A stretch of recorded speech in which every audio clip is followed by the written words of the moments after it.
I began to actually read Pedagogy of the Oppressed and consider Paulo Freire because as an educator in the United States, I was starting to see students use language that struck me as coming from this legacy of thinking about revolutionary change and applying it to education. So what draws people into Freire, right? Because he's writing from a particular context of Brazilian peasants. So why are students in the Ivy League or in Malibu reading this book and resonating with it, right? Well, he provides, I think, really colorful imagery to talk about the kind of alienation that people experience when they're oppressed. And he provides kind of a real emotional connection to people's experience of feeling dominated. And he calls for critical thinking that's going to change the world, right?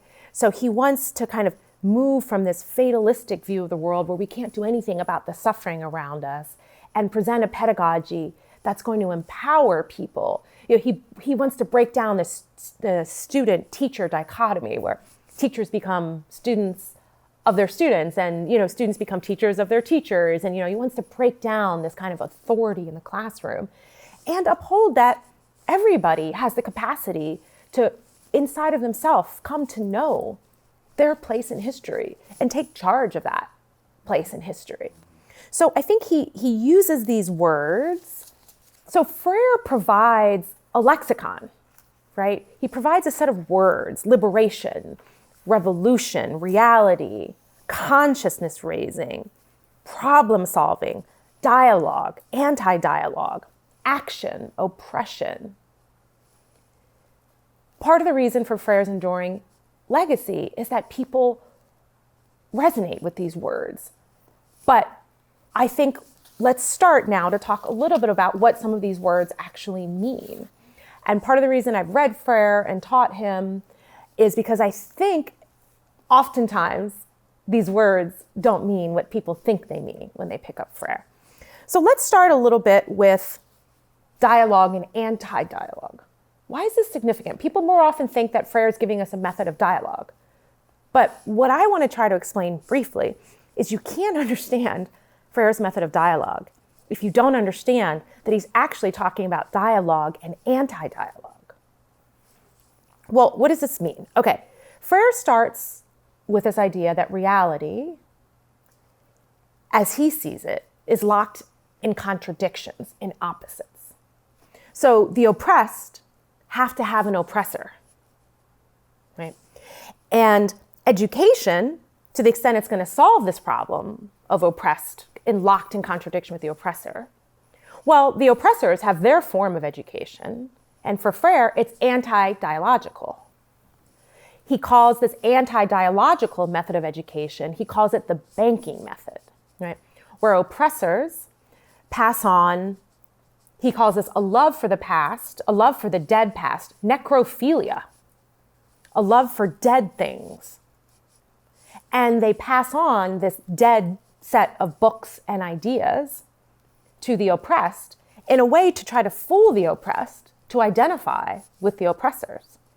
But you see, this is anti-dialogical for Freire because this necrophilia, these old dead ideas, have nothing to do with their experience in the world.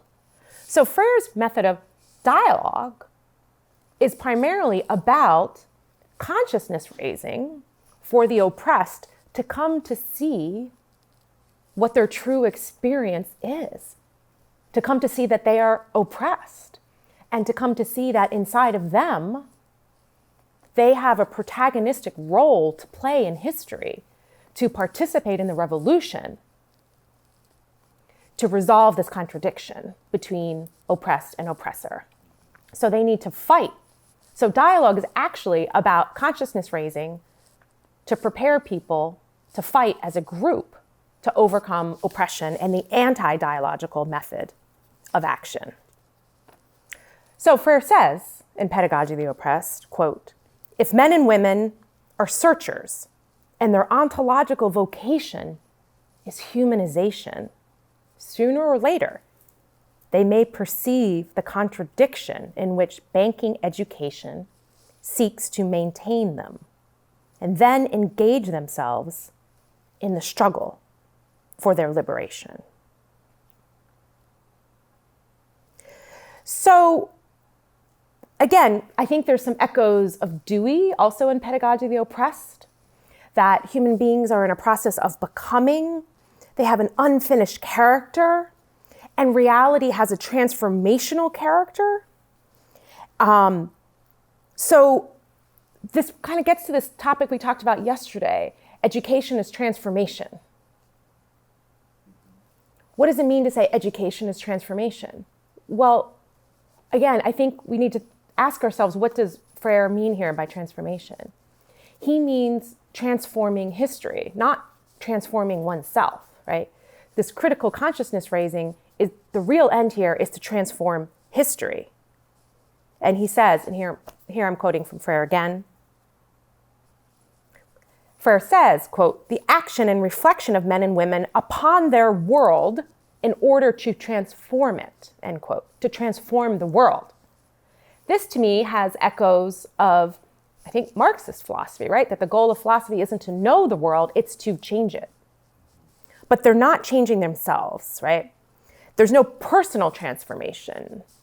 There's consciousness raising, but it's just consciousness raising to come to acknowledge the reality of oppression. And so from that, the role of the teacher is not to, take students like a banker would and make deposits of dead information into these passive receptacles. He uses these kind of colorful terms, right, for the banking model. That the banking notion of consciousness, that has to be overthrown, and the educator's role is to regulate the way the world enters into students.